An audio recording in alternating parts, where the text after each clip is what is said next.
This is how I looked just a couple of years ago, and if you had told me then that I would be sitting here right now 37 pounds down, I would have looked at you and said, there's no way. Me? Well, how did we do it? Because I'll be honest, it feels like I've been on a weight loss journey forever. Literally years of just spinning in circles and then making some progress just to bounce back and lose it all again. And all it took to finally start seeing real results was to consistently follow these few simple habits, some of which are embarrassingly obvious, and others have taken a while of just trial and error to really learn. But it's all brought me to where I am today, and now I want to share it with you guys. So if you're someone who's also on a weight loss journey, or you're just in the process of trying to look and feel your best, this video is for you. First and foremost, I will start by saying I'm not an expert. This is just my experience and my journey so far and things that I've learned throughout. So take it for what you will, but this is what's worked for me. So number one, possibly the biggest thing that has changed for me is walking. As simple as it sounds, walking is one of the best daily movements you can do. And I feel like in the past, I've complicated working out so much by thinking that I have to go to the gym and do this big routine. And it's really so much more simple than that. You can just walk. And that's such a good starting point. So for me personally, I've been trying to get 7,000 to 10,000 steps. So 10,000 is like my goal every day, but 7,000 on the low end, like minimum. So no matter how lazy I'm feeling, how much I don't feel like walking, I just get up and do it because I've turned it into a habit that is part of the overall process of losing weight and getting healthy. And it's so crazy to look back at what I was getting for steps before I started making walking part of my daily routine. Some days I was at like 700 steps. It's so crazy. I mean, that's bad. It's just so bad. But then I was doing HIIT training and kickboxing, all this like crazy cardio stuff, and I wasn't seeing results because first of all, I was inconsistent, and second of all, sometimes doing heavy cardio is actually worse. It makes you hungrier, it could mess with your hormones, but honestly, I don't know like the science behind that. I just know that for me, it wasn't working, and walking daily is working, which is crazy because it's so simple. Like, it's so simple, you guys. So 10K steps. Number one, I would say I'm consistently hitting like 8, 9, 10 plus thousand steps every day now, and I'm seeing a crazy difference, and I don't even go to the gym anymore. That actually brings us into the next habit, which is strength training, and I do add in like 2 days a week of strength training, but I don't even go that crazy with it. I don't use like heavy weights really. I use a set of 5-pound dumbbells, or I just do like body weight exercises. And again, I'm seeing results just with simple, light workouts. This might be different for everyone, especially depending on what your goals are. Like if you're trying to build a lot of muscle, then you'd probably want to do a lot more than that. But just for me personally, I just want to look toned and like be strong. I don't need to be able to flip a table over. Like I just want to look toned and be strong enough for daily activities. So that's been working for me. And I will say sometimes it is kind of difficult because sometimes it feels like I'm going backwards because I have hit a few plateaus and then eventually the scale will work its way back down. But really I see it as a good thing because I'm essentially doing body recomposition. Like I'm building muscle and losing fat simultaneously, which is the ultimate goal, to be able to look lean and strong and lose weight or lose fat. But I will just add to that I think the best daily activity or workout that you can do is the one that you personally can actually stick to consistently. So that's why I love walking, because it's such an easy starting point for anyone. I mean, anyone can just walk. You can go outside and walk, you can walk inside. There's so many YouTube videos you can follow that are just walking in place if that's all that you have access to. You don't need to go to a gym. It is nicer to go outside and walk because then you kind of get to be in nature, and it's just kind of nicer to walk actually walking, not in place. But still, there's so many options and it's such a great starting point. So whatever you can actually stick to, that's where you should start. But the goal is to just get consistent movement every day. Apologies for the lighting, it's changing like crazy right now. Anyway, habit number 3 is prepping your meals and snacks ahead of time. This has been another major game changer for me because prepping your food or making multiple meals at once in advance removes so much of the friction or like the temptation of eating out or just making unhealthier choices. And it basically removes the whole decision of, oh, what am I going to eat today? Because that's such a hard question sometimes. And I feel like it's already hard enough to eat healthy. Why not just make it easier for yourself? So for me personally, this usually means like instead of making one dinner at once, I'll make 2 dinners or 3 dinners or 4 dinners. Usually just 2, to be honest, just because I personally don't love eating the same thing every single day for 5 days a week, but that's just me. You can make however many you want. It can even be something as simple as like chopping up your lettuce ahead of time at the start of the week so that you don't have to do so many steps when it comes to a few days later when you have to actually make a salad or make a meal with that lettuce. This can be such a major time saver, especially for someone who's busy, you have 9 to 5, or you just have lots going on during the day.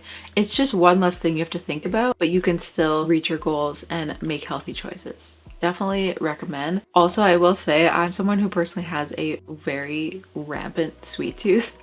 So I have loved finding like unhealthy recipes and then making them healthy, like finding ways to make a healthy version of that unhealthy snack or meal. That's my favorite thing. And I can share some recipes if you guys want. Leave a comment down below if you want to see some of them. My most recent favorite is high protein Rice Krispies. So good. It tastes just as good, if not better than the real thing.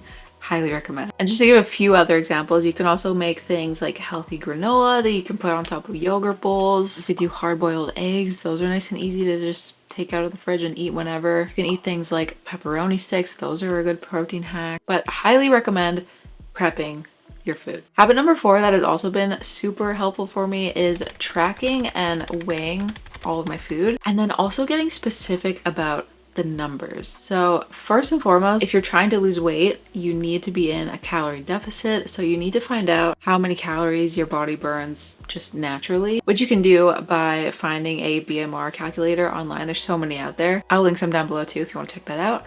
But you need to find out how many calories you need to eat in a day to be in a deficit. For example, me personally, I'm currently at 1700 calories, which is about a 400 calorie deficit, and it also bases it off of your lifestyle. So the more active you are, the more calories you can eat in a day because the more you burn. But again, check out some of those calculators and you will be able to figure it out. So calorie deficit, having a specific number, goal, like number for the day, and then you can use that in your fitness app. For me, I use MyFitnessPal. It's been working well. It's free. There's a free version. So I know that every day I'm gonna eat 1700 calories.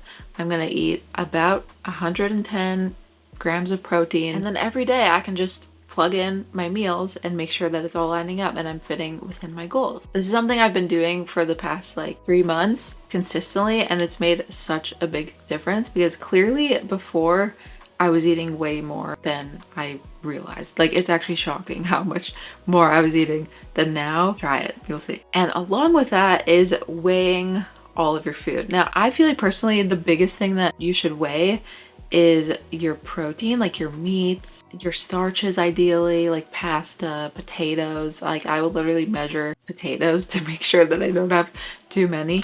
I don't go too crazy though. Like I'm not weighing sauces, and like sometimes I don't even count some stuff. If it's like under 15 calories, I'll just be like whatever. Because I don't want it to get too unhealthy where I'm tracking like every single calorie that I eat. But I do think it's important to have a general idea of how much you're eating and to be specific about the goals you're trying to hit, the numbers you're trying to hit, and just to make sure that you're staying on track every day. Super, super helpful in my opinion, and also so much more effective than just saying you want to eat healthy because it's too vague. It's so much easier to make mistakes if you're just vague, but if you have a specific goal and a specific number that you're trying to hit every day, it's so much easier to actually see results and hit your goals. Okay, I think you're gonna like this next one. Habit number 5 is eating out and treating yourself but still making good choices. I'll explain what I mean by that. I am personally a big believer in not restricting yourself all the time from everything, because in my opinion, it makes it so much harder to keep going and to stay on track if you're like, I can never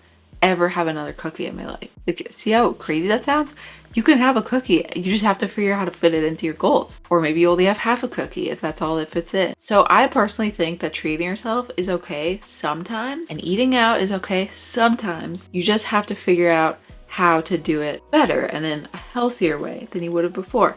For example, maybe you get a smaller side of fries, or maybe you skip the fries and you get a salad, or maybe you order a super lean source of protein and you skip the pasta. See what I'm saying? You make better choices. You can still treat yourself, you can still get McDonald's, you just have to figure out what it is at McDonald's that fits within your goals. And last but not least, habit number 6 is focusing more on the non-scale wins and not just obsessing over the number that you see on the scale. I've personally had days where I maybe was at a bit of a plateau. I wasn't really seeing the number on the scale move a lot, but then I would put on a piece of clothing and I'd be like, dang, this fits totally different than it did a month ago. And sometimes that feels even better than seeing the scale drop down by a number. I will say I do weigh myself every day just to keep track of my progress, but I really try not to obsess over it and not to like weigh myself multiple times a day and focus on just what my weight is, because I think it's more than that. Especially when you're trying to gain muscle and lose fat at the same time, because you're doing a whole body recomposition. So it's just